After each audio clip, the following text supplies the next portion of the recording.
1차 연도는 이제 우리 창업대 같이 초기부터 활동했었던 분들 위주로 이제 인터뷰를 진행데, 인연에는 이제 주변 인물들에 관한 그 체육계 관련이라든지 뭐 정관계 관련이라든지 이런 부분들. 카메라는 치우시고요. 네.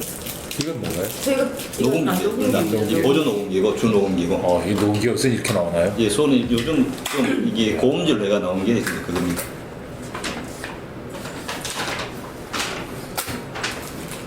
이런 녹음기 값이 얼마나? 그 지금 한 75만 원 정도. 역시 이 카메라처럼 보일 정도로 다 이 복잡한 거 보니까 비싸겠다. 여기 이제 그 음질 자체 굉장히 고음질이라 가지고 이 시간 작업 용량 한 4시간 정도 그래요. 풀로 뭐 4기가라도 이런 건 굉장히 무궁무진하게 된 보이스 레코더는 제가 한번 녹여 보니까 이게 경로당이 하니까 이게 이 방바닥에 이게 그 보일러 돌아가는 그 네. 소리까지 잡히는 너무 예민하게 좀 예. 달라요. 그러니까 이게 이제 다리라는 이 삼각대가 있어요. 녹화는 하지 마세요. 예, 녹화는 안 하고 녹화는 녹음만. 하는데요. 저희가 핀 마이크 쓰려면 얘를 사용해야 돼가지고 제가 화면은 아예 안 쓰도록 할게요. 가릴게요. 아니 그러려면 이걸로 충분해요. 이게 이렇게 좋은 장비가 있는데 뭐하러 힘 받고 써요. 보일러 돌아간 소리까지 다 들려. 그러니까 그게 안 좋아서요. 목소리만 다. 아니 됐어요. 이거만 할게요. 그럼 자체에서 이게 연결돼야 된다. 그쵸. 얘를 사용 안 하면 얘를 사용할 수 없어요. 이것만 충분한데요. 뭐 보일러 돌아간 소리까지 다 들릴 정도로 해야 되는데 뭐 그거 안 해도 되죠.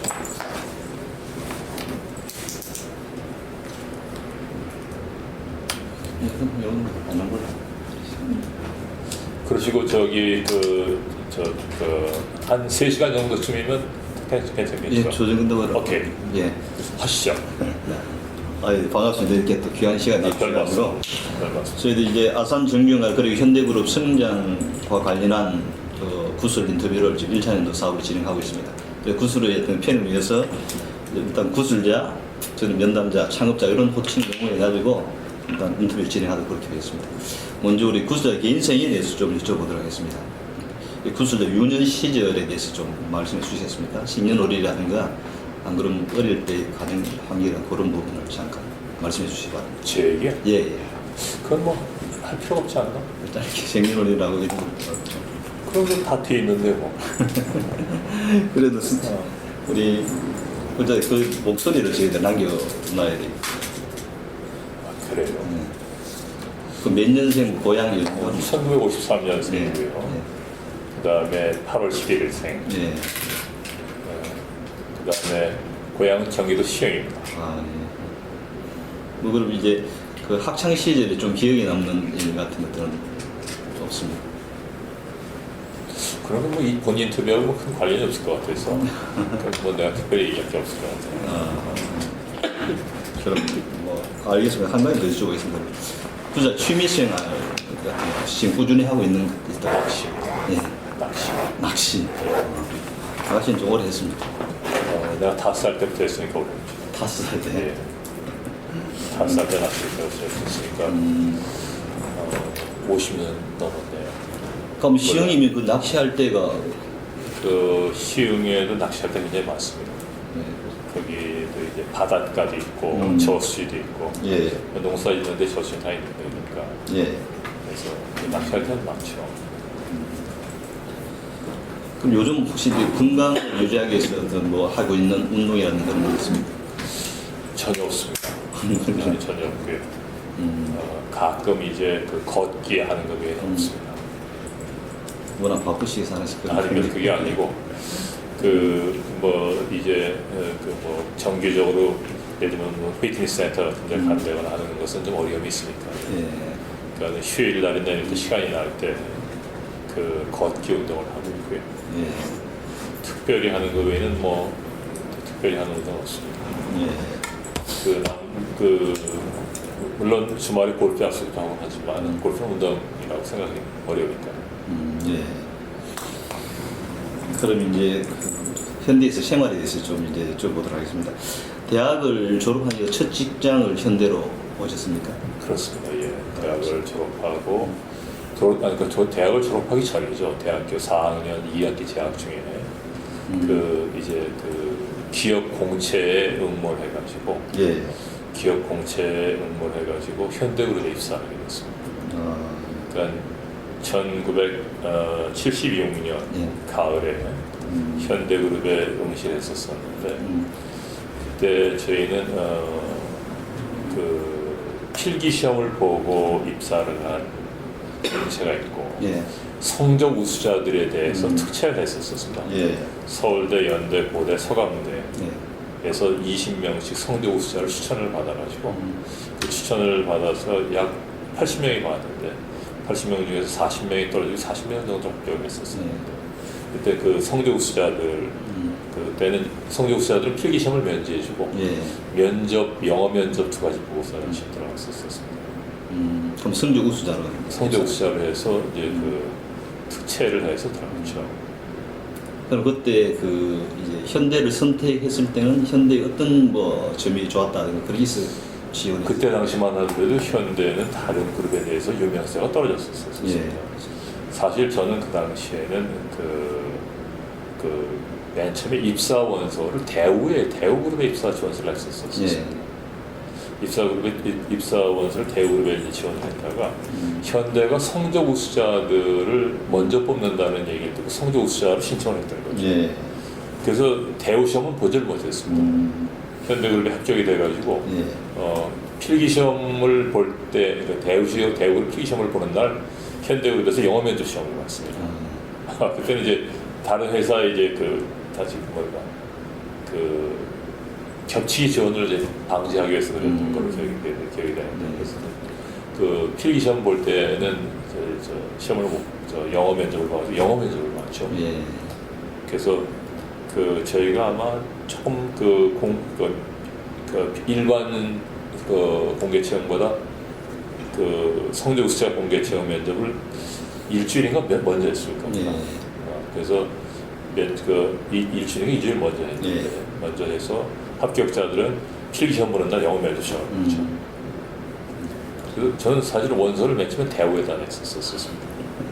우리 현대와 인연을 그렇게 맺게 되고. 예, 그래서 그때 이제 먼저 성적 우수자들을 먼저 채택한다는 때문에 현대에 입사 시험을 보게 됐다. 예.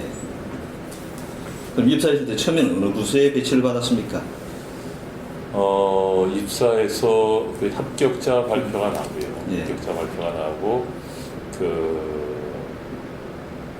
정식으로 부서 배치가 되기 전에 저는 그 당시에 이제 연락을 받고 현대 이제 건설 주식회사, 예. 현대건설 주식회사 기획실에서 합격자들을 전부 다 합격자들을 1차로 모아가지고 그 합격자들에게 이제 여러 가지 인포메이션을 전달해주고 그 다음에 앞으로 어떻게 하겠다라는 것을 이제 하는 합격자 소집이 있었습니다. 예. 소집을 받고 이제 현대건설 광화문에 있죠. 현대해상화재본 예. 빌딩. 그때 현대건설 현대그룹 헤드쿼터였었죠. 예. 거기 가서 모임에 참석을 했더니 현대건설 기획실에 있는 직원이 끝나고 좀 남으라는 얘기를 들었어요. 예. 그래서 끝나고 남았더니 그때 저를 이제 그때는 17층 강당에서 모여서 했는데 예. 14층 기획실로 데리고 와서 저를 누구한테 이제 소개시켜줬는데 그 당시에 소개시켜준 분이 그 당시에 회장 비서실의 책임자를 근무하시는 거예요. 예. 그래서 저를 이제 따로 불러가지고 회장 비서실에 따로 부르셔가지고 저보고 회장 비서실에 근무할 의사가 없느냐라는 걸 물어보셨었죠. 예. 그래서 맨 처음에 제가 회장 비서실에 근무할 의사가 없다고 얘기했었습니다. 없다고 얘기했었었는데 이제 그분이 그렇게 생각하지 말고 회장 비서실에 근무하는 게 여러 가지 장점이 많이 있으니까 한번 부모님하고도 상의해봐라 그래서 부모님하고 상의해봤더니 우리 아버님께서 회장 비서실에 근무하는 것도 여러 가지 이점이 있으니까 한번 근무해보라 그래가지고 전화로 근무해보겠다고 얘기했죠. 그랬더니 그러면은 회장님하고 면접을 해야 되니까 면접 날짜를 확실하게 얘기해 줄 수 없지만은 연락을 해서 할 테니까는 회사나 집에 자주 전화 좀 해라. 시간을 잡기 굉장히 어려우니까 갑작스럽게 시간이 잡힐 테니까 그때 갑작스럽게 시간이 잡히더라도 올 수 있도록 해라 그래가지고 갑작스럽게 정말 시간이 잡혔습니다. 예. 시간이 잡혀가지고 사실 그때 저는 집에 가서 옷을 입고 뭐 할 수 있는 시간이 없어가지고 옷을 와이셔츠 양복 같은 걸 갖고 이제 먹고 저는 이제 그 회사 근처에서 옷을 갈아입고 면접을 받았었어요. 그래서 그게 76년 11월 달에 있었습니다. 76년 11월 달쯤 이제 그 면접을 보고 회장님 면접을 보고 그리고 이제 그 해 12월 달에 회장 비서실에 근무하게 됐죠. 네. 첫 번째 비서 회장 비서실입니다. 바로 배치받은 게 비서실. 첫 번째. 예. 그럼 그 창업자의 첫 만남은 1대1 면접을 통해서 이루어진 그렇습니다. 것입니다. 그때 좀 느낌은 좀 어땠습니까? 창업자 처음 그때 저희 그 회장님의 얼굴이나 이런 것들을 신문이나 텔레비전을 통해서 본 적은 있습니다. 예.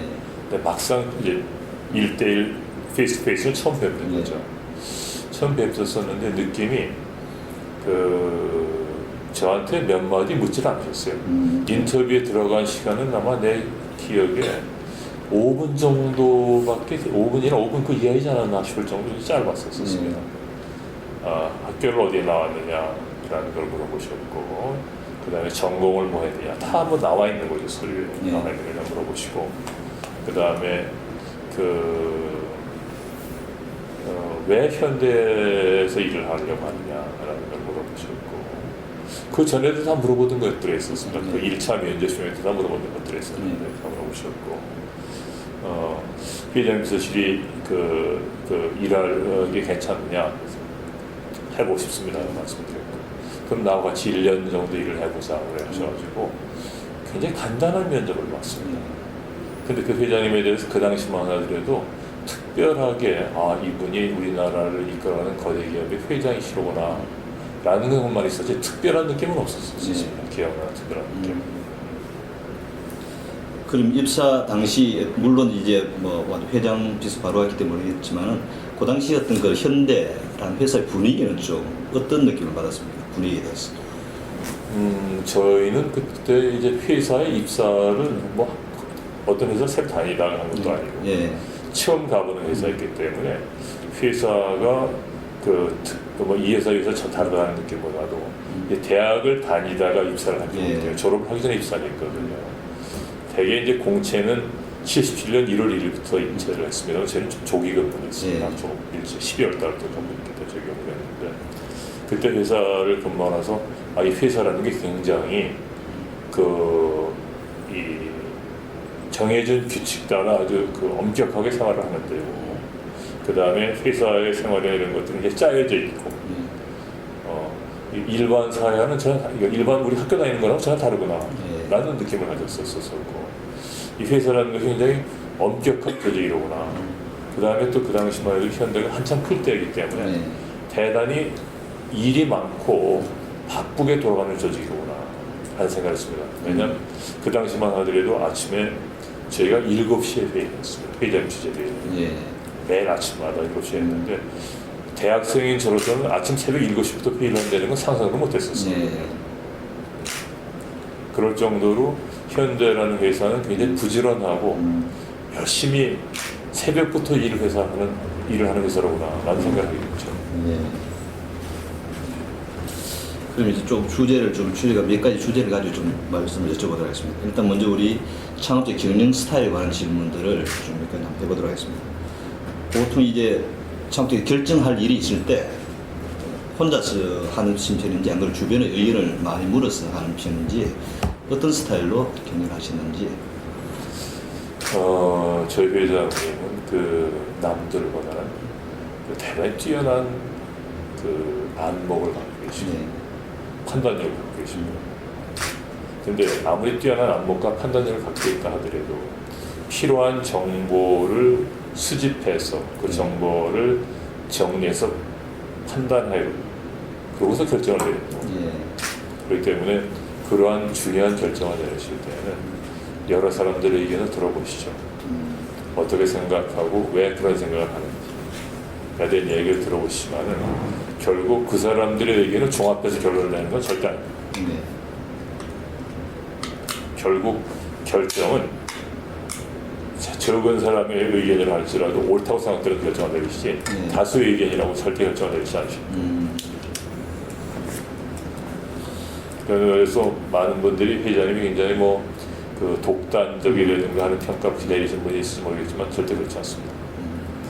회장님께서는 필요한 정보나 이런 것들은 충분히 숙지를 하신 후에 그러한 정보를 본인 고유의 능력을 갖고 판단하시죠. 그러니까 현대그룹에 있는 많은 분들이 회장님이 결정하시고 하시는 일에 대해서 누구도 토를 잘 달지 않습니다. 왜냐? 오랫동안 회장님이 결정하신 사항이 늘 맞아왔기 때문에 항상 회장님의 결정이 옳다고 누구나 다 믿는 거죠. 전 그것이 오랫동안 일을 해오면서 회장님의 결정이 항상 옳으시다라는 것이 습관화되어 있는 것 때문에 그렇다고 생각합니다. 근데 일반적으로 이제 알려진 그것은 회장이 혼자 독단적으로 결정하신다. 즉흥적으로 빨리 저돌적으로 이런 평가들이 좀 많이 하시게 되거든요. 회장이 한 가지 일을 결정하실 때는 심사숙고해서 결정하시지 절대 그것을 주먹구구식으로 결정하는 법이 절대 없으니까. 왜냐? 주먹구구식으로 한 잘못된 결정은 회사를 심지어는 망하게까지 이끌긴다는 걸 누구보다 잘 알고 계시니까요. 주먹구구식으로 결정을 내릴 수가 없죠. 그게 돼서 벌써 회사가 망했을 테니까요.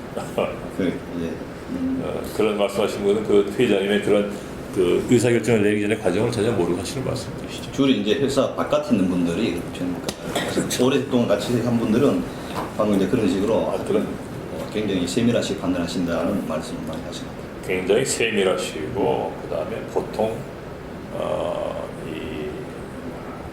주도면밀한 분이 아니시니까요. 굉장히 세밀하시고 작은 일 하나하나도 다 챙겨보시는 스타일이시니까.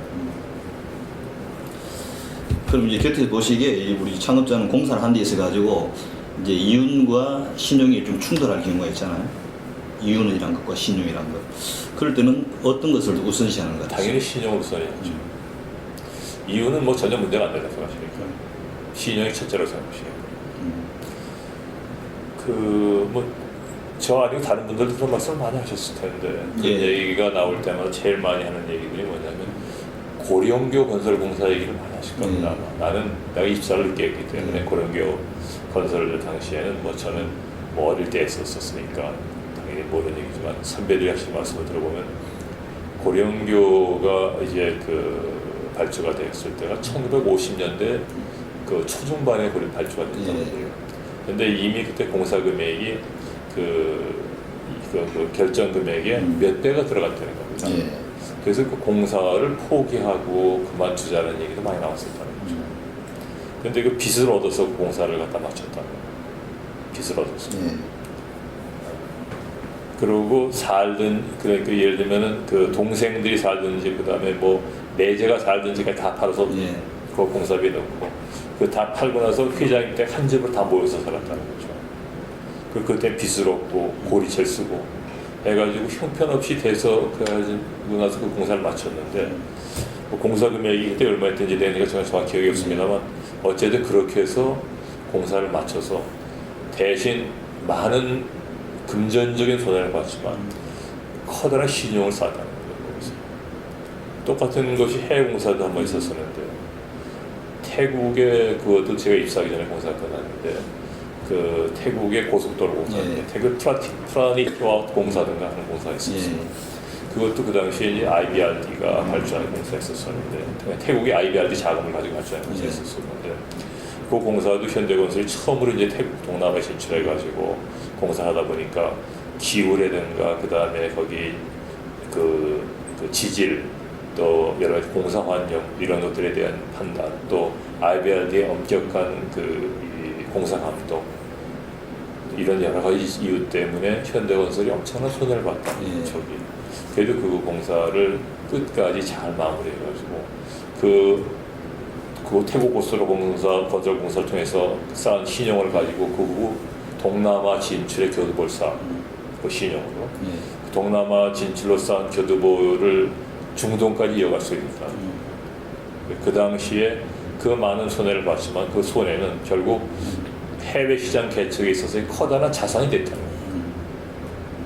근데 그런 보통 대부분 또 사람들은 현대고 망할 것이다. 워낙 상황이 안 좋으니까. 그런데 불구하고 그걸 선택할 수 있다는 게 없어지면 이제 힘들잖아요, 사실은. 그렇죠. 그렇게 결단할 수 있다는 게 미래를 내다볼 해안이라고 이제 말할 수 있는 거예요.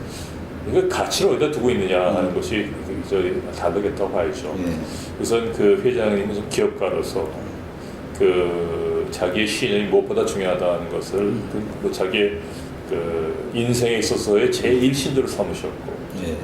내가 망하더라도 내가 약속한 것을 반드시 실천하는 지킨다, 약속은 지킨다라는 그런 소신 평생을 사셨었고 그러한 소신이 기업하는 데 있어서 무엇보다 중요하다라는 것을 일찍부터 깨닫고 계셨던 거죠. 그 50년대 고령교육공사가 1953년대 발주가 됐잖아. 네. 그러니까 그때만 하더라도 회장님이 1915년생이니까 15년이면은 그때 40세 정도쯤 되셨을 때 겁니다. 네. 그렇죠? 그때 40세면 뭐 많지도 않은 나이 아닙니까? 지금 따져보면. 그때 벌써 그런 생각을 했었으니까. 남들 같으면 포기했을 겁니다. 그 공사 그냥 다 팽개치고. 가족들 전 재산을 다 팔아서 한 건데. 본인이 빚을 지는 건 물론이고 가족들 전 재산을 다 팔아서 공사에 다 집어넣었으니까. 예. 혹시 그 명예 회장님이 사장님하고 같이 일을 하실 때 그 한참 전이지만 고령교 공사나 아니면 태국에서의 공사할 때 어려웠던 점이나 그런 이야기를 혹시 하신 적 있나요, 직접? 전 이런 것들을 다 들은 겁니다. 우리 주역분들한테. 우리 그 선배들. 명예 회장님은 직접 그 이제 지나간 공사에 대해서는 막 따로 얘기는 잘 안 하시죠. 고생하신 얘기를 하시죠. 고생하셨다고. 고생하신 얘기를 네. 하시지만은 그런 것 때문에 내가 신용을 위주로 해서 했던 그런 걸 본인이 말씀하신 적은 거의 없습니다. 또 우리 창업자들이 이제 안 된다는 생각을 좀 굉장히 경계를 많이 하시고 또 그런 부정기 결례를 노출한 분들에 대해서 음악에 또 이제 질책도 하시다 그러는데 또 우리가 일을 하다 보면 안 될 수도 있는 일들이 많잖아요.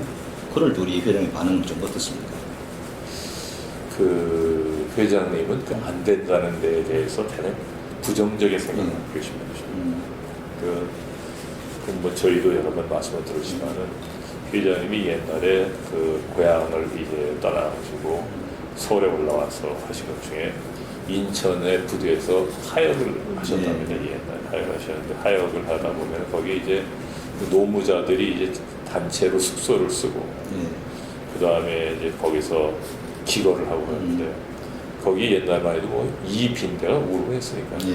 근데 그 같이 자는 그 저 방에 빈대가 그렇게 많았대요. 빈대가 많으니까는 바닥에 자기가 그러니까 빈대를 피해서 이렇게 산 같은 데다 올라가서 자면은 빈대들이 산 다리 타고 올라와서 문다는 거예요. 그래서 빈대들을 이제 못 오게 상 다리에다가 네 군데에다 그릇을 놓고 대접 같은 걸 놓고 대접에다 물을 채워놓고 상 위에 올라가서 자면은 그래도 빈대가 문다는 거죠. 근데 보면 물에 빈대가 빠져 있는 것도 아무것도 없다는 거죠. 근데 문다는 거예요. 보니까 빈대들이 벽을 타고 올라가서 천장에서 낙하를 한다는 거예요.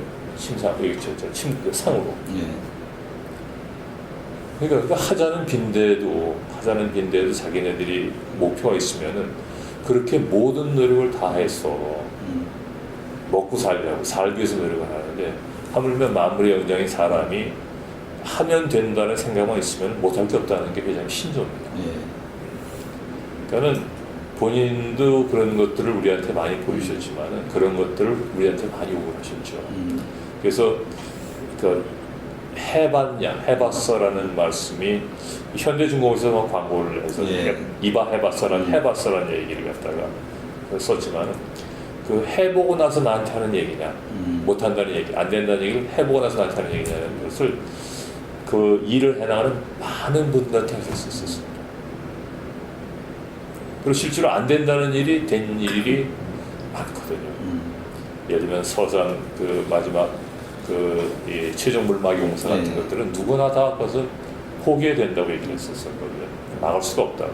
왜냐면 그건 일제시대 때도 여러 번 해서 못했다는 거, 물막이 공사인데 현대건설이 이제 그 공익수면 매립 공사를 이제 신청해가지고 허가가 나가지고 우선 B직부터 먼저 막고 A직을 나중에 막았지 않습니까? A직을 1984년도 3월 달에 나갔는데 그때 유조선을 갖다 막을 때 그걸 못 막는다고 그랬었어요. 다. 그래서 유조선이라는 걸 생각도 하지는 못했을 뿐만 아니라 유조선을 갖다가 막는다고 그러는데 유조선이 두동강이 난다고 그랬었어요. 그 수압을 이기지 못하고 배가 조각조각 난다고 그랬었어요. 왜냐면 뭐 잘 아시다시피 그 큰 그 탱커도 블락을 합쳐서 결국 하나의 배가 되는 거예요. 예. 조그만 저희 그 조그만 블락을 큰 블락으로 만들고 큰 블락을 점차 합쳐서 더 큰 블락, 그 큰 블락들을 최종 어셈블 해가지고 하나의 쉽을 만들어내는 거예요. 그것이 조각조각 나는 거죠. 수압에 의해서. 다 그렇다고 그 유수한 토목공학 학자들도 그렇게 하고 얘기를 하고 엔지니어들도 그렇게 얘기를 했지만은 결국은 그 유조선을 가지고 막아서 최종 물막이 공사를 완성한 겁니다. 그러니까 할 말이 없는 거죠. 할 말이 없는 거죠. 그런 케이스는 뭐 수없이 많이 있죠. 예를 들면은 그 사우디아라비아 주베일에서 산업화 공사를 하는데 산업화 공사에 들어가는 철구 전문들이 많습니다. 그러니까 심해 철구 전문을 갖다가 설치를 해가지고서는 거기에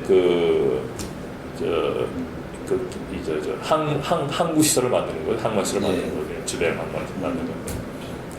근데 그 당시에 이제 제일 가까운 데는 물론 그 바레인의 아스리 조선소도 있고, 그것도 그 지중해 그때만 해도 유고슬라비아가 그런 조선공업을 제법 많이 했었어요. 아니면은 노르웨이 스웨덴에서 만들어서 그 내려와가지고 지중해를 통해서 아라비아 마을로 들어올 수가 있으니까. 그렇지 않으면은 이제 그 아스리라고 바레인에서 만들어서 바로 옆이니까 할 수가 있는데 그렇게 안 했죠. 안 하고 그걸 현대중공업소 만들어서 가져갔으니까. 현대중공업소 만들어서 가져갔을 때도 그걸 가져가려면 워낙 그 철구 저물이 크니까 배는 실을 수가 없습니다. 그러니까 그거는 이제 그 바지라는 무동력선에 커다란 바지라는 무동력선에 올려놓고 무동력선을 끌고 가는 터그보트라고 예인선 터그보트가 4대를 동원해서 앞뒤 좌우 그래서 4척이 끌고 가는 거예요. 그게 뭐 이 터그보트라는 것이 망망대의 이력편주와 똑같은 거죠. 근데 그것을 터그보트가 그 끌고 울산서부터 동진하에 남진하에 인도양을 거쳐서 아라비아만까지 끌고 가는 거 몇 달을. 그것도 대부분 이제 리스크가 크니까 그런 보험을 전담으로 하고 있는 영국 로이드 보험에 가입을 합니다. 이 유실이 되거나 또는 깨지거나 뭐 했을 경우에 보험을 청구해서 사야 되니까. 근데 그러다 보니까 보험 그 이유가 굉장히 높죠. 근데 그 보험을 안 드신 거 아닙니까? 14개, 19차례인가 그것이. 19차례인가를 울산서부터 아라비아만까지 끌고 갔는데 19차례인데 한 번만 유실이 됐었어요. 태풍 때문에. 갑작스러운 태풍 때문에 유실이 됐는데 그래도 그 유실이 됐을 때 그 바다에 가라앉지 않게 뜰 수 있게끔 저기를 해가지고 찾았죠. 필리핀에서. 찾아가지고서는 가서 수리해가지고 다 세팅해서 그 주벨 산업항공사를 완벽하게 완공을 했거든요. 그런 것들 남들이 보면 미쳤다고 그러거든요. 미쳤다고 그러거든요. 그게 더 몇 배의 돈이 들어간다고 생각했었을 테니까요. 그 옆에 아스리 조선소나 유고슬라비아 조선소에서 만들었으면 훨씬 더 싸게 간단하게 그런 리스크 없이 만들었을 텐데 왜 그걸 먼 현대 중공업소 만들어서 그 긴 해양을 운반해서 거기까지 갔겠습니까? 현대중공업의 그 당시 현대중공업이 조선공업이 불안했었어요. 그 현대중공업의 그런 여러 가지 인력과 시설을 이용해서 최고로 싼 값에 만들어서 운반비도 최소화하고 거기에 들어가는 부대 비용을 최소함으로써 최대로 많은 이익을 올리기 위해서 했던 거죠. 그렇게 해서 우리나라가 주벨 공사 통해서 그 외환 위기를 겪고 우리나라가 정말 오늘날 이런 커다란 발전을 이루기까지 된 커다란 요소 중에 하나 됐던 거죠. 그런 것이 결국 회장님의 판단이거든요. 의사결정, 판단. 그러한 것을 대부분 하라고 하면은 제일 편하게 아스리 조선소라든가 아니면 유고슬라비아 발주라든가 아니면 울산에서 하더라도 다 로이드 선급협회, 로이드 보험에 다 들었겠죠. 하지만 그런 걸 하실 때는 서울서부터 주벨까지 갈 동안에 어떤 항로가 제일 안전한지 또 어떤 때가 제일 좋을 때인지 그때 계절풍은 어떻게 부르고 태풍이 언제나 일어났는지 인도양의 사이클론은 어떻게 됐는지 사이클론이 어떻게 발생이 돼서 어떻게 그 코스가 어떻게 하고 있는지, 어떻게 피해가야 되는지 이런 많은 스타디를 하고 나서 그때 보내는 거거든요. 그런 걸 사람들은 모르는 거죠. 그 속에 숨어 있는 그 노력들을 모르는 거죠. 그리고 무모하다고 얘기를 하는 거죠. 예. 그러니까 사람들이 회장님의 의견을 뭐 반박하거나 따를 수가 없죠. 본인들이 얘기한 것하고는 전혀 딴 생각과 딴 아이디어를 가지고 시행을 해서 그것으로 인해서 엄청난 결과를 얻어내니까. 그럼 그 우리 회장님 그런 능력들은 그 근간은 어디서 나온다고 생각하십니까?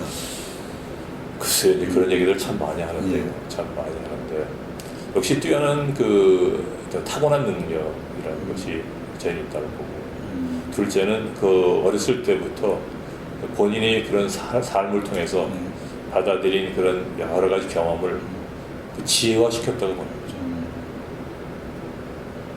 그런 많은 경험을 통해서 그 저는 옛날에 그 북한을 가가지고 1989년도에 북한을 가가지고 그 회장님이 사시던 집, 그 다음에 옛날에 그 아버님을 모시고 척박한 밭을 갖다가 저 만들던 과정, 그 돌더미에 솔 다 골라내면서 해서 하는 과정, 뭐 이런 것들을 다 가서 보면은 아, 얼마나 어려운 그 삶을 그 어렸을 때부터 살았나 하는 게 그 금방 이해가 가거든요. 예. 서울에 올라와서 뭐 예를 들면 인천에 그 항만 가서 그 부두노역부터 시작해가지고 고려대학교 학교 지는데 그 이 돌찜을 지어서 학교 지는 일을 했고 그런 일을 해오셨고 그러다 이제 쌀집에 취직을 해서 쌀 배달부부터 이제 그나마 정상적인 정규적인 생활을 한 거니까요. 쌀집 배달부부터 시작을 한 거니까. 그런 여러 가지 쌀집 배달을 하다가 쌀집을 인수해서 쌀집 주인이 돼서 하다가 쌀집을 팔고 자동차 그 수리 공장을 하다가 그러다가 이제 많이 나와 있지 않으면 황해도 원동광가 이런 건가 무슨 광산에 또 저 수송업을 하다가 그러다 이제 토건회사를 만들어서 하고 뭐 이런 여러 가지 과정을 거치면서 수많은 경험과 그 경험을 그 통해서 얻은 지혜를 뛰어난 능력에 결부시킨 거죠. 저는 그렇게 봅니다. 예. 그럼 곁에서 보시기에 어떤 일을 할 때 실패도 할 수 있잖아요. 그 실패할 때의 반응은 좀 어떻습니까? 그 거의 실패를 안 하셨었어요. 예를 들어가지고 이제 실패하셨다고 본 일이 거의 없죠. 아니 본인이 선택한 일 말고 어떤 일을 시켰는데 이제 직원도 일을 잘못할 수도 있잖아요. 물론이죠. 그럴 때의 반응은 좀 어떻습니까? 그럴 때는 그 일의 결과가 왜 그렇게 됐는지 결과에 대해서 결과를 왜 그런 결과가 나는지 체크를 하시죠. 예. 그래서 그것이 정말 피할 수 없기 때문에 결과가 나는 것이죠. 노력이 부족해서 결과를 내는 것이죠. 하는 결과의 원인에 대해서 분석을 하시고 그 결과의 원인에 대해서 이제 그걸 따지시죠.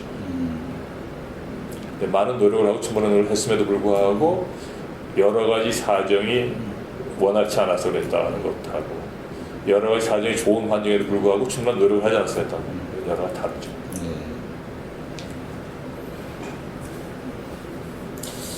그리고 또 이제 일반적으로 우리 창업자께서 굉장히 음하시고 또 카리스마가 굉장히 강하다고 이렇게 말씀하시잖아요. 그 어떤 부분이 카리스마가 좀 강하다고 느끼셨는지? 우선 그 카리스마라는 것은 카리스마의 그 원적이 뭡니까? 카리스마라는 것은 정말 뛰어난 리더십이거든요. 예. 뛰어난 리더십. 그 뛰어난 리더십이 뛰어나다 보니까 감히 그 리더십에 근접하거나 또는 대항하기 어려우게 되는 거죠. 그 카리스마가 어떻게 형성이 되느냐. 첫 번째는 뛰어난 능력입니다. 뛰어난 능력이 없으면 절대 뛰어난 카리스마를 가질 수가 없어요. 능력이 모자란데 누가 카리스마를 인정을 해줍니까? 자기보다 못하는데. 첫째 뛰어난 능력이 있어요. 두 번째는 뛰어난 능력을 갖고 있다 하더라도 그 사람이 솔선수범하자면 절대 안 돼요. 솔선수범할 수 있어야 되죠. 그래서 남보다 먼저 앞서야 되고. 예. 세 번째, 이게 참 중요한데요. 이건 자기보단 항상 남을 먼저 배려해줘요. 뛰어난 능력을 갖고 있고 설수수범하더라도 그것을 항상 예를 들면 좋은 일이 생기면 자기고 잘못되면 남이고 예. 하면 절대 지도자로서 또는 리더로서 인정 안 해줍니다. 카리스마가 생길 수가 없죠.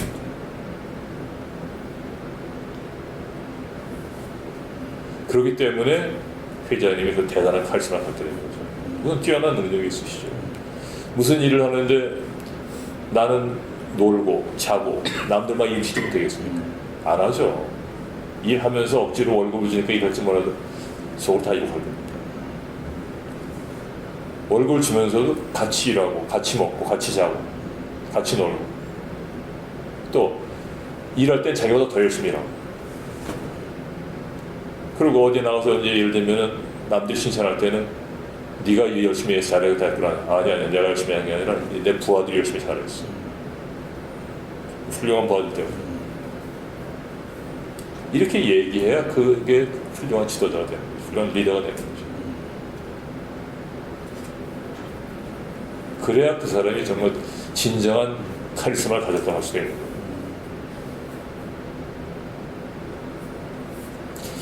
그리고 또 이제 초기에는 형제들이 회사 경영에 굉장히 많이 참여하셨다니까 그 형제들과의 관계는 좀 어땠습니까? 저는 시작 초기에는 없었기 때문에 예. 그 정확한 그 시작 초기는 모르겠습니다만 그 회장님은 그 일종의 그 아버지나 마찬가지입니다. 그 형제가 그 잘 아시겠습니까? 이제 저희 회장이 맞이고 이제 그 현대 양행을 하시는 정인영 회장이 둘째, 그다음에 현대 시멘트라는 정순영 회장이 셋째, 그다음에 현대 자동차 그리고 현대그룹 회장은 정세영 회장이 넷째, 다섯째가 정신영 씨라고 독일에서 병사하신 분이 있습니다. 다섯째. 그다음에 여섯째가 정상영 회장이라고 KC 회장 지금 계신 명예회장이 하신 분이 여섯째입니다. 그다음에 이제 여동생이 하나 있죠. 근데 그 아버님이 이제 농사를 지으셨고, 그 다음에 이제 그 회장님이 서울에 와서 이제 여러 가지 사업을 좀 하시면서 다 서울로 넘어오셨어요. 그 부모님 묘소가 다 서울에 있습니다. 우리 회장님 산소 바로 옆에 있어요. 예. 다 이북에서 돌아가신 게 다 서울에서 돌아가셨습니다. 때문에 그 동생들이 다 형 밑에서 공부를 하고 잘하고 형이 다 키워서 같이 회사 들어와서 일을 시키고 그랬죠. 그러니까 형이지만 아버지와 마찬가지예요. 그 과정에서 이제 동생들도 현대에 와서 열심히 일을 하고 현대가 발전하는데 다 일조들을 하셨죠.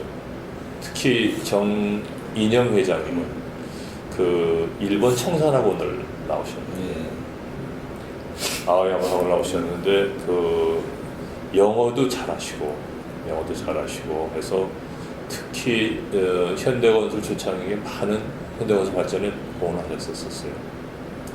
뿐만 아니라 이제 그 동생 그 정세영 회장님도 그 고려대학교 졸업하고 미국에 유학 가서 영 마치고 와서 현대건설 또 그분 현대자동차를 하는데 많은 공헌하시고, 회장님은 셋째 동생 정순영 씨를 그 현 회장이 참 그 여러 가지 공헌 들여서 만든 단양시멘트 공장을 만들어서 그것을 정수정 회장님한테 주시고 현대시멘트로 제일 먼저 독립을 시켰습니다. 그 다음에 이제 물론 그 후에 정인영 회장님도 독립을 하고, 그 다음에 그 전에 정인영 회장이 독립하기에는 정상영 회장도 그 금강 스레트라는 걸 가지고 독립을 해서 다 독립시켰지만은 어쨌든 형이지만은 아버지와 똑같은 존재입니다. 지금 현대그룹도 이제 그 2세 경영에 와서 이제 3세로 또 넘어가고 있는 그런 상황인데, 어떻든 이제 그 경영에서 2세 경영에 와서 2세 경영에 대한 어떤 기본 생각과 뭐 지금 현재 계실 때는 좀 곤란하시지만은 좀 조언을 그래도 해주신다 그러면, 저 현대 너무 훌륭하게 지금 성장하고 있지만은 그래서 뭐 지금 이제 우리 창업자가 안 계시기 때문에 좀 어땠으면 좋겠다는 조언을. 그건 뭐 내가 드릴 말씀이 아닐 것 같아요. 다들 좀 잘하고 있지 않습니까? 예. 다들 잘하고 있는데 뭐 내가 이래야겠다, 잘했다, 내가 하는 얘기를 내가 뭐 거기 할 필요도 없고 할 수도 없을 것 같아요. 다들 지금 잘하고 있지 않습니까? 얘들이 현대 자동차그룹, 기아 자동차, 현대 기아차그룹도 잘하고 있고, 그 다음에 그 후에 밑에 있는 동생 정몽근 회장, 명예회장이 현대백화점도 사업 잘 하고 있고, 또 그 밑에 있는 현대중공업도 지금 현대중공업도 지금 여러 가지 그 세계 경기가 불안하기 때문에 지금 좀 어려움이 있지만 뭐 세계 최대의 회사, 세계 최대 조선회사 아닙니까 지금. 그 밑에 하고 있는 저 현대해상화재도 잘 하고 있고, 또 지금 뭐 사촌들이 하는 회사, 작은 집들, 현대산업개발그룹이라든가, 또 뭐 한라만도 그룹이라든가, 지금 그 시멘트 그룹, 성우 그룹이 좀 어려운 걸로 지금 듣고 있지만, 뭐 어려운 해축이 일어나겠죠. 뭐 그럴 정도의 능력들이 다 있는 분들이니까. 저는 잘 하고 있다고 보고 앞으로 잘 해나갈 거라고 봅니다. 그럼 우리 창업자 그 역대 정부와의 관련성에 대해서 한 몇 가지만 좀 여쭤보도록 하겠습니다. 그 우리 창업자와 이 박정희 대통령과의 어떤 그런 관계는 좀 어땠는지, 또 기업 제자 중에서 좀 비교적 가까운 사이였다고 볼 수 있는지 좀 여쭤보고 싶습니다. 저는 제가 입사를 76년 12월 달에 입사했기 때문에 그 고속도로 건설을 하는 그 초기에 그 제3공화국 초기에 그런 여러 가지 현대와의 관계나 이런 것들에 대해서는 좀 제 앞에 일이기 때문에 잘 모르겠습니다. 중요한 것은 제3공화국의 그 여러 가지 그 제일 중요한 경제 정책과 관련돼서 현대그룹이 거기에 굉장히 중요한 역할을 했다라는 것은 아마 그는 뭐 틀림없는 일일 겁니다. 우선 그 국가의 그 기관인 우선 그 경부고속도로 건설을 비롯해서 그런 건설 사업에 있어서 제일 많은 그런 공헌을 한 건 물론이거니와, 그 당시에 정부가 제일 중요하게 생각했던 것이 중화공업 육성이었었거든요. 중화공업 육성에서도 지금 기간 산업인 조선, 플랜트, 그 다음에 그 자동차, 이런 기간 산업 육성에 현대가 어느 기업보다도 적극적인 자세로 열심히 정부의 그 뜻에 발맞춰서 노력을 해왔죠. 뭐 잘 아시겠습니다만은 그 특히 조선공업이라든가 자동차공업이라든가 이런 것들은 누구도 손을 대려는 사업들이 아니었었습니다. 지금은 우리나라가 지금 뭐 조선공업은 세계에서 1등이고 현대자동차 그룹이 지금 뭐 세계에서 5위 내에 드는 자동차 그룹이 됐습니다. 현대자동차가. 그 당시에는 우리 상공부조차도, 대한민국 상공부조차도 자동차는 외국에서 사다 쓰는 것이 훨씬 더 바람직하다, 더 효율적이다라고 생각을 얘기할 정도로 자동차 공업에 대해서는 누구도 우리나라 성공한다는 생각을 하지 못할 때 있었습니다. 또 조선공업도 마찬가지로 우리가 그런 기술도 없고 또 그걸 배를 지어봤자 누가 사갈 사람이 있겠느냐.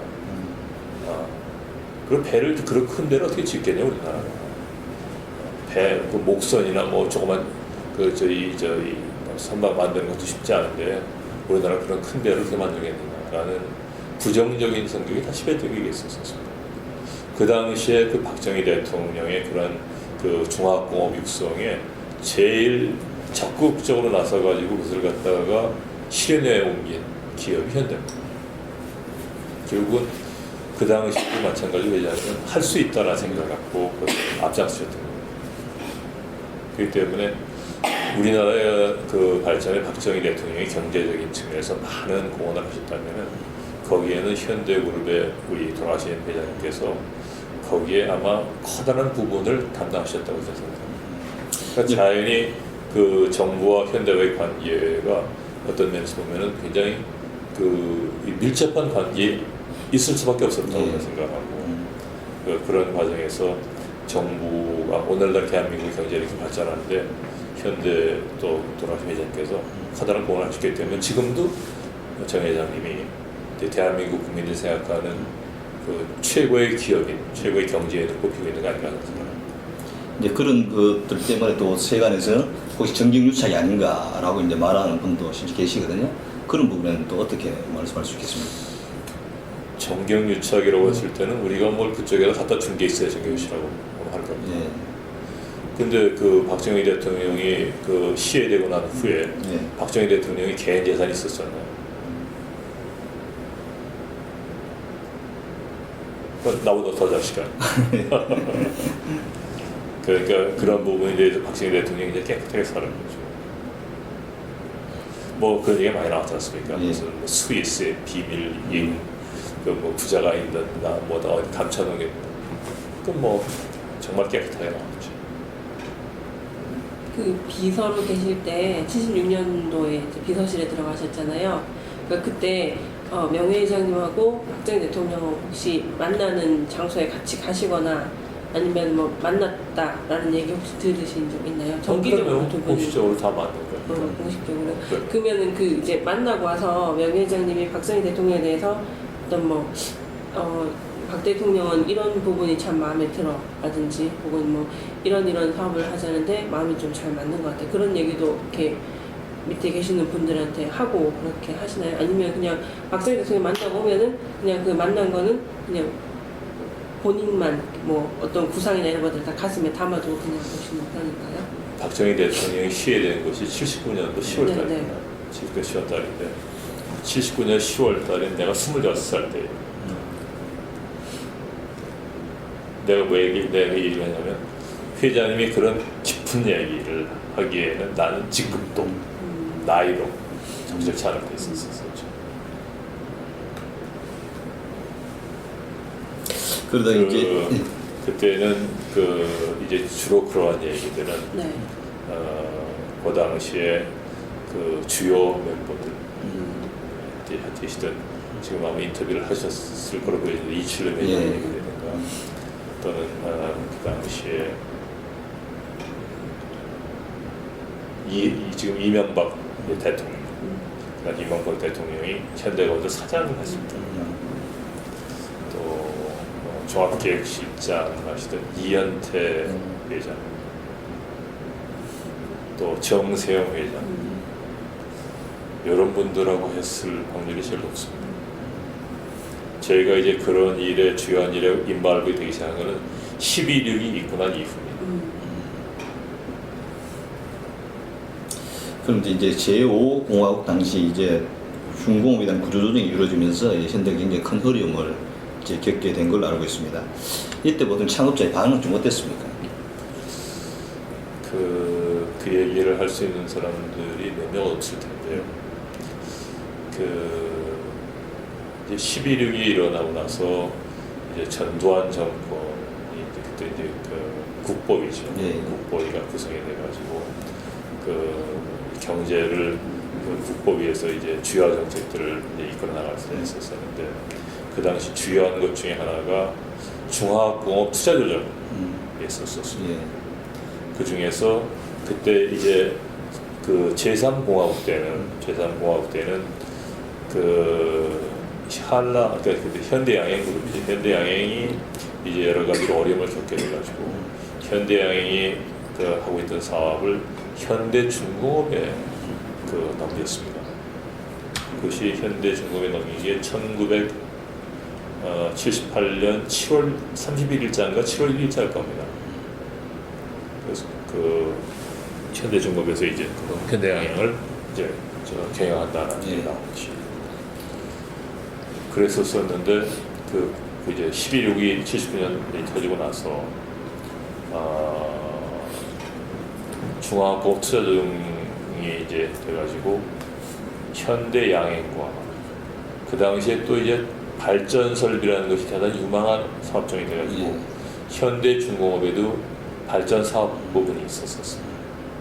그래서 거기서도 예를 들면은 터빈 제너레이터나 이런 것들을 생산하고 해서 중복이 되는 부분이 있었었는데 이제 그런 부분이 또 비슷한 부분이 있었던 것이 대우조선, 대우조선중공업에서 그런 부분이 있어서 정부는 그 당시 국보위가 그런 부분을 하나 합치고 그러니까 현대중공업 발전 부분, 그다음에 현대양행, 그다음에 대우조선중공업을 하나 합치고 또 하나는 그 당시에 또 여러 가지로 어려움에 처해 있던 대우자동차, 인천에 있는 대우자동차와 현대자동차를 하나 합쳐가지고 두 개를 하나는 현대가 하나는 대우가 경영토록 한다라는 계획을 잡았었습니다.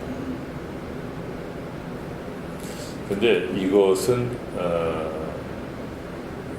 제가 듣기로는 그러한 안을 잡게 된 배경에는 대우의 주장이 반영이 됐다라는 것이 그 당시에 얘기했었어요. 어쨌든 그 당시 국보에는 그렇게 정책을 밀어붙이려고 했었습니다.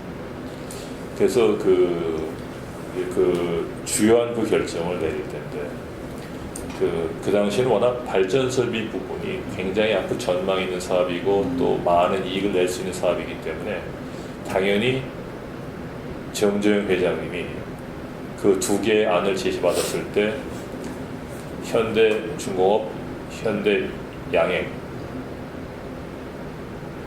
그 다음에 대우중공업 이 패키지를 가져가실 걸 생각했었어요.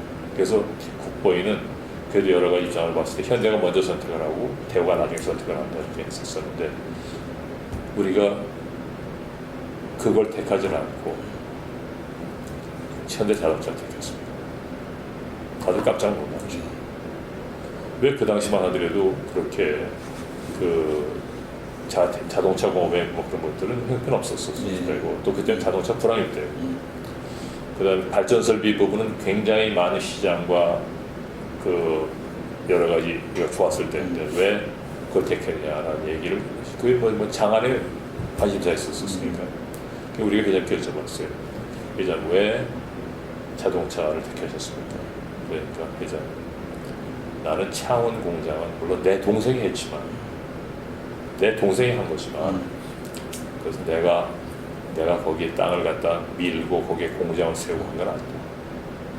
하지만 현대자동차 공장은 내가 직접 와서 땅을 사서 그 땅을 밀고 거기에 조그만 벽돌부터 싹시하게 된 공장을 내친 공장입니다. 대우는 아무걸 해도 상관없지만 대우는 자기네들이 땅을 사서 거기다 공장을 짓고 한 적이 전혀 없습니다. 대우는 대부분이 다 남의 걸 다 산 이상. 나는 내가 만든 공장이나 내가 만든 기업을 절대 팔고 싶지 않습니다. 그것이 설령 아무리 좋고 돈 많이 버는 회사라 할지라도 난 내가 만들고 내가 세운 회사를 포기하면서 그걸 상승하시는 겁니다. 그래가지고 자동차 패키지를 골랐어요. 그래가지고 이제 현대 양행 창원 공장, 현대중공업이 가지고 있던 창원 공장이 대우선에 넘어갔습니다. 근데 막상 대우가 경영을 해보니까 대우가 그때 굉장히 어려울 때거든요. 어려울 때니까 이미 그런 생각을 했던 거고 그래서 종합공업투자조정이라는 것도 국보위에 아마 그런 저기 아마 내수이 되는 것을 들어봅시. 대우가 맡아보니까 되질 않으니까 정부가 그것을 국유화했죠. 그게 한국중공업입니다. 한국중공업. 그것이 이제 다시 민영화 돼가지고 지금 두산중공업에 가 있습니다만 그 당시에 그것이 그렇게 안 됐었으면 이미 현대가 맡아가지고 훨씬 더 효율적인 기업이 됐습니다. 그걸 현대에서 뺏어가 버립니다. 근데 이런 결국 일련의 대우자동차는 그대로 대우에서 가지고 현대는 현대중공업만 다 현대중공업 창원공장만 나가는 거죠. 현대로서는 가진 건 하나도 없네. 가진 거 하나도 없고 결국 그 창원공장만 날아가는 셈이죠. 이런 일련의 상황들에 대해서 우리 창업자는 어떤 좀 반응을 보였습니까? 지나간 얘기입니다만 우리 회장이 얼마나 정말 대단한 분이시냐면 그런 것들에 관련된 회의를 지금 이제 서울 미술관으로 돼 있는 지금 옛날 보안사 경복궁 건너편에 보안사가 그 당시에 거기서 그런 회의를 했었습니다. 보안사에서 그런 회의를 하는데 저도 같이 참여를 해서 갔었었는데 그 얘기를 듣고 있는 전 그때 제가 계급이 대리 때인가 과장 때입니다. 그 회의에 참석했을 때 제가 왜냐면 그때 당시부터 회장님이 이제 저에 대한 신뢰가 생기셔서 주요한 미팅이나 이런 게 있을 때마다 데리고 나중에 참석시키고 있었는데 그때 이제 저도 옆에서 있는데 화가 나는 거예요. 이거 뭐 뺏어가는 거랑 다름없는 거거든요. 그래서 여기 거기서 회의를 마치고 나오는데 나도 그때 이제 뭐 열을 받고 그러니까 뭐 씩씩거리고 있는데 회장님은 나오시자마자 바로 거기서 나오시자마자 주무시는 거예요. 다.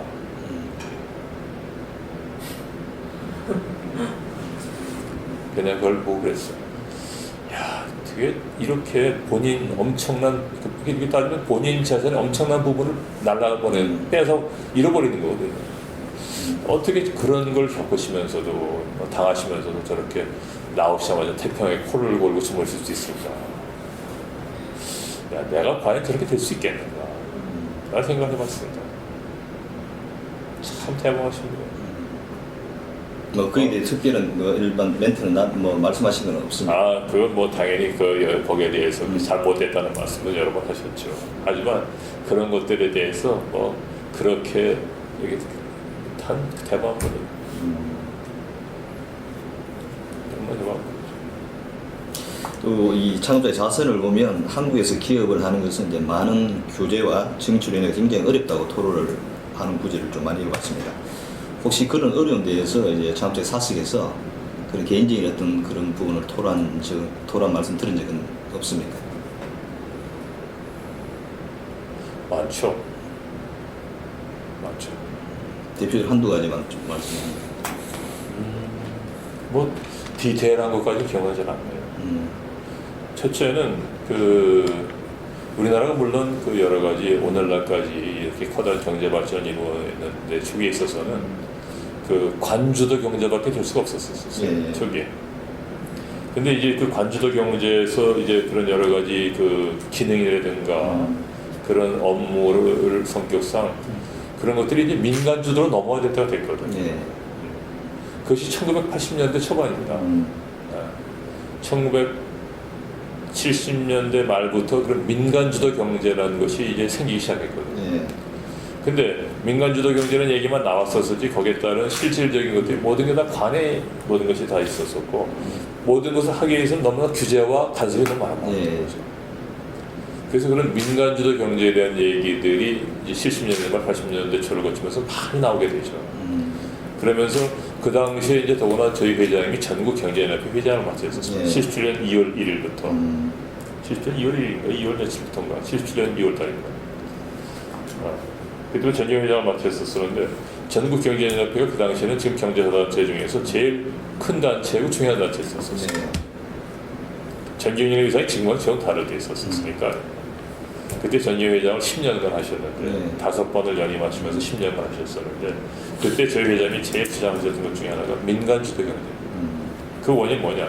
이제는 경제 규모가 커지고 이제 경제 변동에 따른 대응, 변화에 따른 대응 이런 것들을 빠르고 신속하게 대처해놔야 되고 규제를 철폐해나가고 해야 되기 때문에 민간주도 경제로 나가야 되고 규제를 여러 가지 줄이고 없애줘야 된다는 것들이 무브먼트의 제일 핵심입니다. 그러니까 자꾸 충돌이 날 수밖에 없죠, 정부가. 네. 디테일한 건 생각나지 않지만 그렇기 때문에 굉장히 고생을 많이 했었어요. 그래가지고 그 당시에 대통령이 취임한 사람이 누구냐면 전두환 대통령이죠. 전두환 대통령하고 여러 가지 전두환 정부하고 여러 가지 걸걸점이 많이 생겼죠. 그래서 전두환 정부는 전국경제연합회 회장을 쫓아내려고 했었어요. 그리고 후임에 박태준 회장을 시키려고 했었어요. 그런데 전국경제연합회 회장들이 전국경제연합회 회원들이 거기에 반대를 하고 못 쫓아냈습니다. 왜냐? 전재인 회장은 그렇게 잘할 수 있는 분이 없으니까. 결국 회원들의 뜻이 그렇게 공고하게 돼가지고 전두환 정권이 회장을 못 쫓아냈죠. 박태준 부회장이 못했습니다. 회장. 이제 좀 민감하고 작은 상황들은 기억이 나지 않지만 그럴 정도 정보 트러블이 많았었어요. 예, 그게 또 이제 또 정치 참여와 좀 관련되는 부분인 것 같은데 좀 민감하고 좀 말씀하기가 힘드시다 정치와 관련된 분야 몇 가지만 좀 질문 좀 해보도록 하겠습니다. 우리 창업자는 왜 정치를 해야 되겠다고 결심했는지 혹시 그 이유에 대해서 들으신 적이 있습니까? 첫째는 정치 구조가 너무 후진적이라는 것이죠. 그 다음에 한국 경제가 한국이 앞으로 이러한 정치를 가지고 또 이러한 정치 지도자들을 가지고서는 앞으로 절대로 선진국이 될 수 없다는 걸 말씀드렸었죠.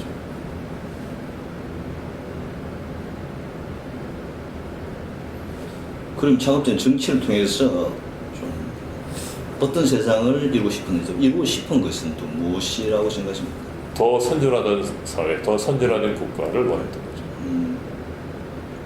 그게 이제 기업을 하다 보니까 이제 정부와의 어떤 마찰이라든가 이런 요소들 때문에 이제 결론 내린 건가요? 그런 것도 일부분 없잖아 있겠지만은 워낙 한국의 정치 자체가 형편없다고 생각했습니다. 그간 정치를 봐오시면서 네. 그 선진화된 국가 혹은 선진화된 사회라고 하는 게 구체적으로 그러니까 뭐 정치 자금을 따로 주거나 그런 정치 자금 부정한 돈 같은 걸 만들지 않고 그다음에 뭐 이렇게 좀 깨끗한 시스템 같은 게 만들어져서 그걸 통해서 정치하는 그런 게 아니고요. 그건 너무 일반적으로 생각해요. 머릿속에 그런 것만 들어있죠. 네, 어떤 사람들은. 그이 선진화된 그게 아니라 어떤- 선진화된 국가라는 것은 네. 정부의 정책이 어디에 초점이 모아져야 되고 정부가 국가가 잘 되기 위해서는 어떻게 해야 되고 또 그렇게 하기 위해서는 각자가 맡은 일을 어떻게 해야 되고 또 그렇게 하려면은 어떻게 시행을 해놔야 되고 하는 것들이죠. 정치자금 뭐 이런 것들은 그중에 아주 일부분 극소수 한 1%도 안 되는 부분이. 그럼 전반적으로 이제 뭐 국가가 해야 될 일, 기업이 해야 될 일, 그다음에 뭐 저는 국민이 국가가 잘 해야 될 일도 국가가 잘 살게 하기 위해서는 경제를 어떻게 이끌고 나가야 네, 되고 네. 그다음에 국민들을 어떻게 이끌고 나가야 되고 이런 것들이 제일 중요한 거죠. 일종의 큰 그림을 그렇죠. 그리는 그러려면 정말로 국가 지도자가 중요한 거예요. 그러면 이제 창업적에서 이제 정치 참여를 하려고 할 때 주변 특히 형제들이나 자식들의 반응은 좀 어땠습니까? 다 반대했죠. 다 반대.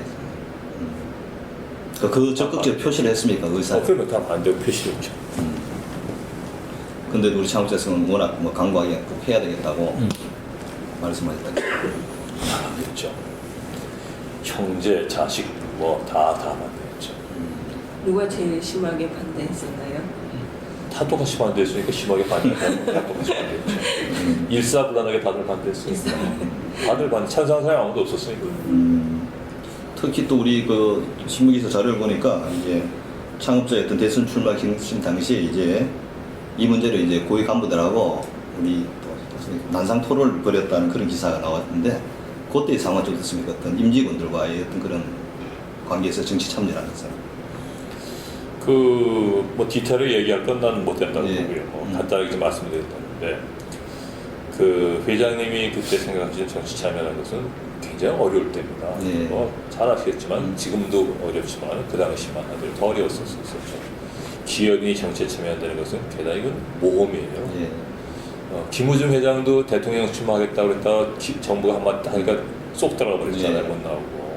그럴 정도로 기업은 정부에 맥이 잡혀있기 때문에 이 기업을 하는 사람이 정치에 참여한다는 것은 죽는 작정을 하고 나오는 거나 다름없어요.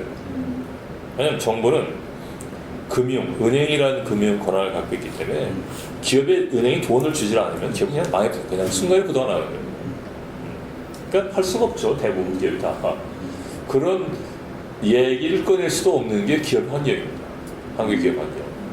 근데 그런 기업 환경에서 정치를 하겠다는 결단을 내리신 거는 그건 대단한 용기도 필요하지만 대단한 실질적인 그걸 버틸 수 있는 실질적인 힘이 없으면 정치할 수가 없어요. 그렇잖아. 현대그룹이 은행에 돈을 대지 않는다. 예. 버텨내야 될 거 아니겠어요, 혼자서. 혼자서 버텨내야 될 거 아니겠어요. 돈을 대지 않는데 어떻게 기업을 운영하겠습니까? 그러려면 자신이 없으면은 출마를 못 하는 거죠. 정치 못 하는 거죠.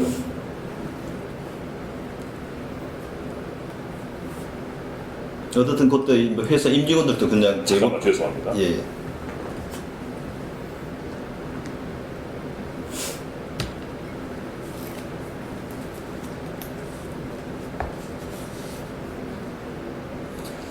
그렇기 때문에 굉장히 위험한 일이 있었었고 누구나 다 반대를 하는 거죠. 그러니까.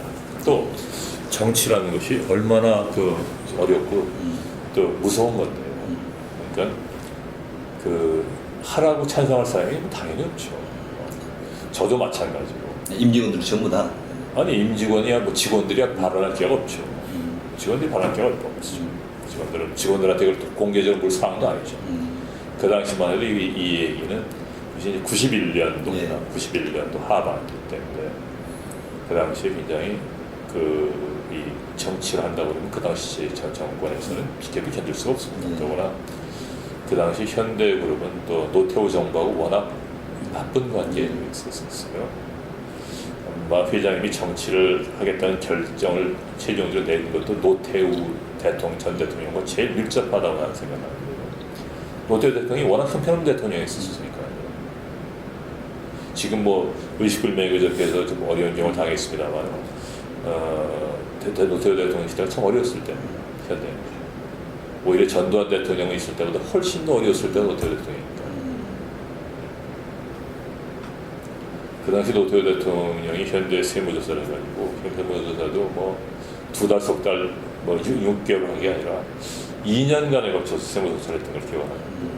그 당시에 내가 지금도 그 1380억인가 때렸어요. 그 당시 1380억이라는 것은 그 한국 헌정사상 최대 금액을 과세했을 걸. 91년도 가을에. 현대가 즉시 불복하고 이제 법원에 저기에서 이제 저기 해가지고 거의 다 찾아왔어요. 그 후에. 그럴 정도 노태우 대통령이 현대를 박해했었으니까. 그러니까 우리 회장이 정치를 하겠다는 것에 대해서 최고로 최고로 많은 영향을 끼친 사람이 노태우입니다. 그렇게 엉망했었으니까. 뭐 자세한 얘기는 그러면 이게 뭐 정치 문제 얘기니까. 예. 아주 제일 지저분하게 한 사람이고.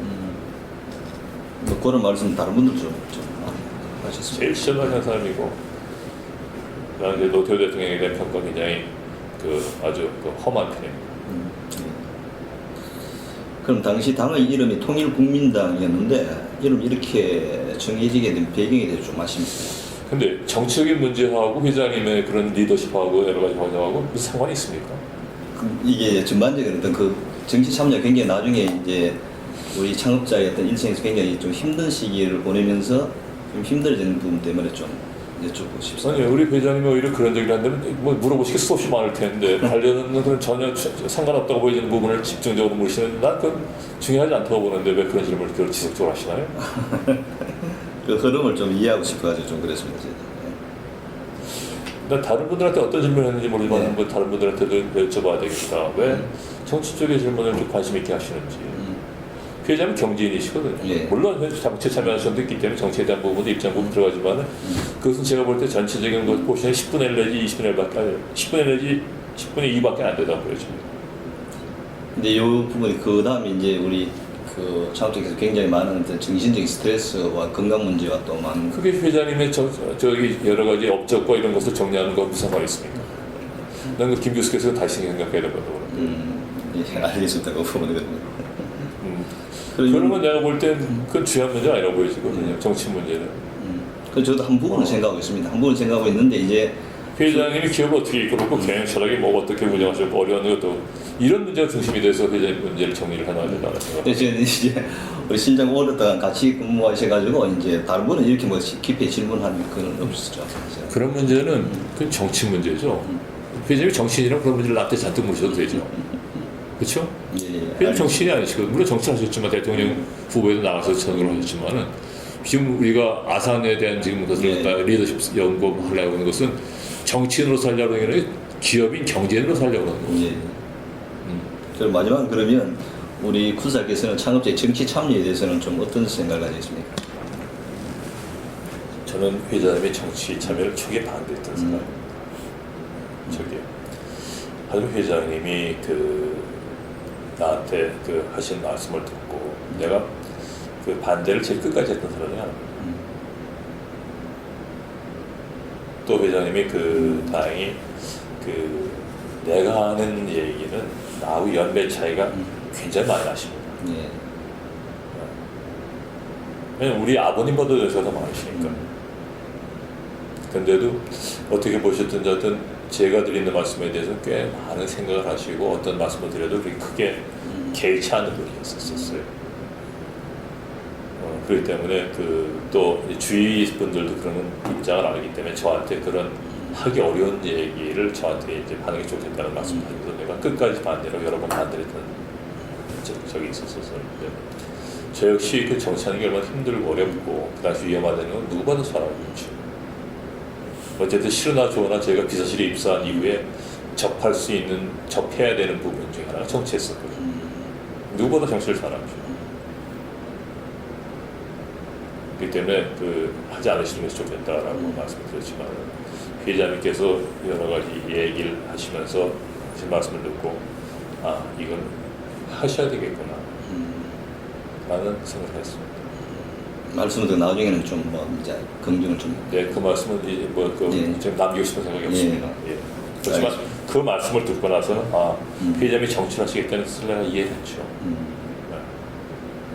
이해했죠. 네, 알겠습니다. 그 말씀은 내가 나중에 판단을 해보고 내가 해드려야 될 것인지 말아야 될 것인지 다시 말씀을 판단을 제가 해보고 나타나겠습니다만 회장님의 그 말씀을 듣고 나서 내가 회장님 정치를 하셔야 되겠구나 하는 생각을 했습니다. 내가 더 이상 막을 수가 없겠구나. 예. 그래서 회장님께서 정치를 안 하시게 됩니다. 그 회장님께서 맨 처음에 정치를 나가시게 된 것에 대해서는 정말 그 어려움을 해서 하신 것을 보면 1991년도 말에 결정을 내리시고 그 다음에 이제 말에 이제 어떻게 이제 당을 창당하고 해야 되겠구나를 생각하시고 관련된 분들을 만나기 시작하셔서 이제 92년 1월 2일 날 회사 내에 발표를 하셨어요. 나는 현대를 떠난다. 당을 만들어 정치를 하겠다. 그리고 정치할 사람들은 다 회사를 떠나. 이명박 당시 현대건설 회장도 당시도 회사를 떠나셔. 국회의원 선거 나간다니까 회사를 떠나셔. 그리고 이명박 회장도 해버렸죠. 그래서 저희도 당으로 옮길 사람들은 다 회사에다 사직서를 내고 다 이제 회사에 사표를 다 내고 나왔습니다. 1월 2일자. 그렇기 때문에 그 회장님이 왜 정치를 하셔야 되겠다고 결심하셨는지에 대해